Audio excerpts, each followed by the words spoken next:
वर्दी एडीसी सोपोर रहना सर, तहसीलदार सोपोर तारिक साहब, डीएसपी सैयद नजीम साहब, DO Khalid sahab, chairman Gulzar memorial school, civil society के मेम्बरान, staff members of this school और मेरे प्यारे बच्चों, अस्सलाम वालेकुम वरहमतुल्लाह। जो कि आप सब लोग इस बात से बहुत बखूबी वाकिफ हैं कि हमारे गवर्नर साहब ने 11 अप्रैल 2026 से 100 डेज का नशा मुक्त अभियान जम्मू कश्मीर जो है शुरू किया हुआ है।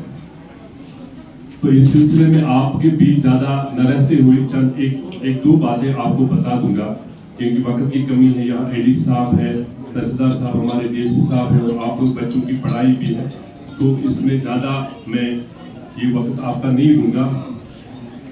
नशा जो है सबको पता है कि अभी बच्चों ने बहुत ही अच्छा प्रोग्राम यहाँ पे दिया है, किस तरीके से हमारे बच्चे इसमें मुलव्वस हो जाते हैं।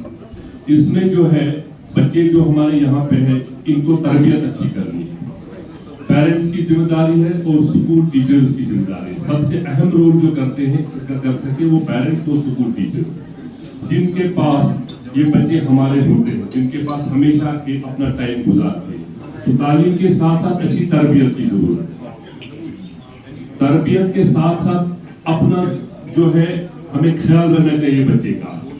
टाइम 24 घंटे में मेरा बच्चा हर एक घंटे का, हर एक मिनट का ख्याल हम रखें कि हमारा बच्चा कहाँ है, कहाँ से आया, कहाँ गया, किसके साथ उठा, किसके साथ रहता।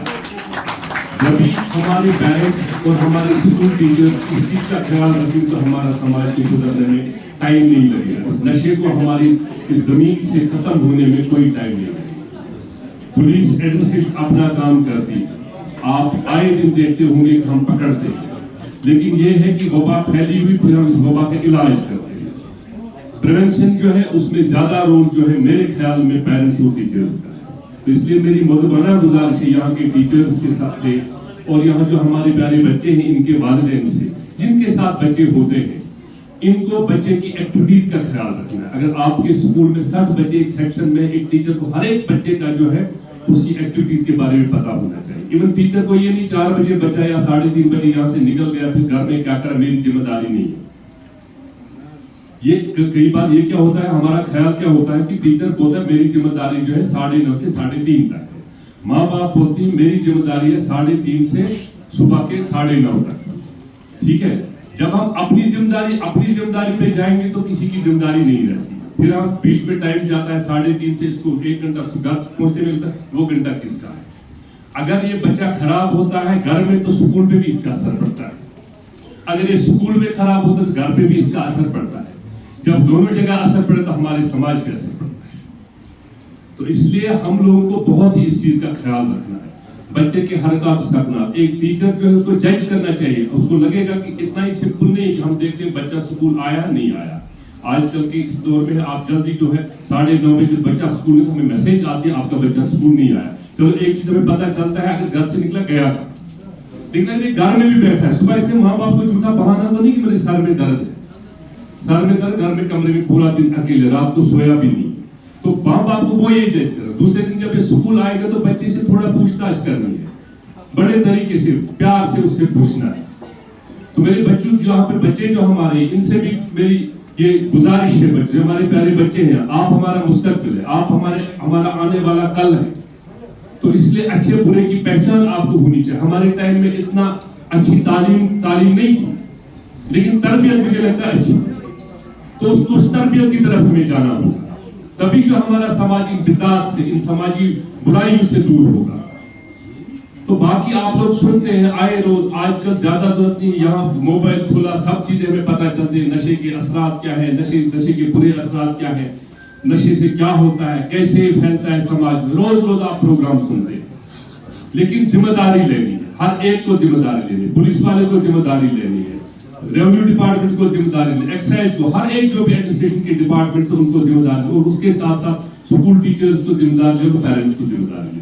तभी इस समाज में जो है हम इस बुराई से जो है छुटकारा हासिल कर सकते हैं। तो मेरे बच्चों से गुजारिश, आप देखो अगर आपकी क्लास में 61 में आपको बुराई लगती है, आप जाके आराम से चुप, यहाँ भी ऐसा रखो, टीचर को बोलो टीचर उसकी इन्वेस्टिगेशन करेगी या करेगा। ये नहीं कि हम बच्चा डरता है, मैंने अगर टीचर को बोला ये बच्चा मुझे बाहर पकड़ेगा, आपने टीचर के पास मेरी शिकायत की, ऐसा ही होता है। अपनी तरीके से टीचर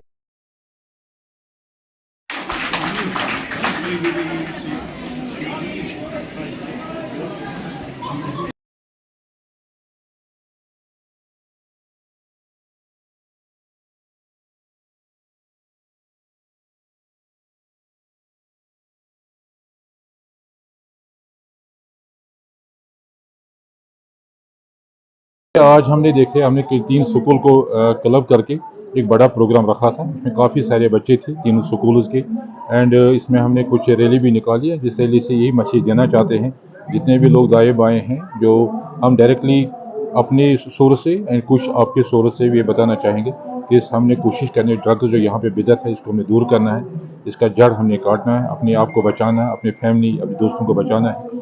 इसके साथ साथ हमने यहाँ बच्चों से एक अहद भी लिया है, इसमें हमारी औका भी है, हमें सिविल सोसाइटी भी है, सीनियर सिटीजन भी थे, जवान भी थे, कुछ जो सिविल थे, उनको भी हमने कहा वो भी इस प्रोग्राम का हिस्सा बने।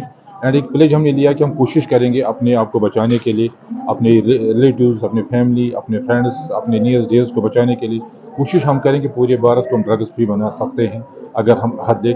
जितने स्टेक होल्डर्स, अगर स्टेक होल्डर्स एक बन के रहें तो मुझे उम्मीद है इंशाल्लाह आप देखिए आने वाले टाइम में इस काला हम कहीं ना कहीं बेसिक रूट से इसको ख़त्म कर दें। बहुत सारे हमारे करीबन मुझे लगता है हमने 8 पंचायत मेरे हमारे सब डिस्ट्रिक्ट सोपुर में जो अभी ड्रग से फ्री है, लेकिन और भी हम कुछ कर रहे हैं। मुझे लगता है और भी करीबन 8 और बन रहे हैं इंशाल्लाह। आपको इसी हफ्ते के अंदर देख रहे हैं करीबन 16 पंचायत ऐसे हैं जो हमारे ड्रग्स फ्री हैं। जितना हमें बोला जाए उतना भी नहीं है, बट ये है कि हमें क्या करना चाहिए, अगर एक आधा भी है किसी गाँव में, हमें कोशिश करनी है उसको गाँव से निकालना है, उसको आइडेंटिफाई करना है, उसको ट्रीट करना है, उसको बताना समझाना है कि आप ऐसा मत कर लीजिएगा। बिकॉज कहीं आप ऐसे चुपके रहें, एक कल 10 बन जाएंगे, 10 कल 100 बन जाएंगे, लेकिन अगर आप कोशिश करेंगे एक को ही काउंसलिंग करके, कल हमारे पास ऐसा कोई नहीं मिलेगा जो हमारा ऑब्जेक्टिव है। देखिए, जहाँ तक इस प्रोग्राम का सवाल है, ये मेरे ख्याल में एक सबसे बेस्ट स्टेप उठाया एलजी गवर्नमेंट ने, क्योंकि इसको मैं एक ही चीज कहूंगा, देर आए दुरुस्त आए। अगर ये शायद इससे पहले ही उठाया होता तो ज्यादा अच्छा रहता, क्योंकि जैसे हमको पता है कि हमारे कई मतलब छोटे यूथ, जिसको मैं कहूंगा यंग जनरेशन में कई सारे मौतें हुई हैं जो शायद नहीं हो जाती, और आगे आगे इतना नहीं फैलता। लेकिन चलो, देर आए मगर दुरुस्त आए, इस चीज को हमें अप्रिशिएट करने की जरूरत है और हमें सपोर्ट करने की जरूरत है। और सिविल सोसाइटी हमेशा इन चीजों के खिलाफ रही है और आगे भी इन चीजों के लिए एडमिनिस्ट्रेशन के साथ, पुलिस के साथ सपोर्ट करती रहेगी। तो ये हर एक सोसाइटी का ये मेरे ख्याल में मसला है, हर एक सोसाइटी को आना चाहिए। हमें हमारे इस स्टेप की वजह से हम चाहते हैं कि हर गांव से, हर देहात से लोग जाग जाएंगे इस चीज के खिलाफ, और हमारा ये मोटिव है। आज जो हमने ये रैली निकाली, इसका मकसद ही है कि लोगों को जगाना, और आगे इंशाल्लाह अगर नोपरा में, जैसे मैंने लास्ट टाइम भी आपको बताया, अगर नोपरा में कहीं भी कोई केस और भी हमें मिलेगा, हम उसके लिए पुलिस के साथ और एडमिनिस्ट्रेशन के साथ मिलकर उसका हल निकालें।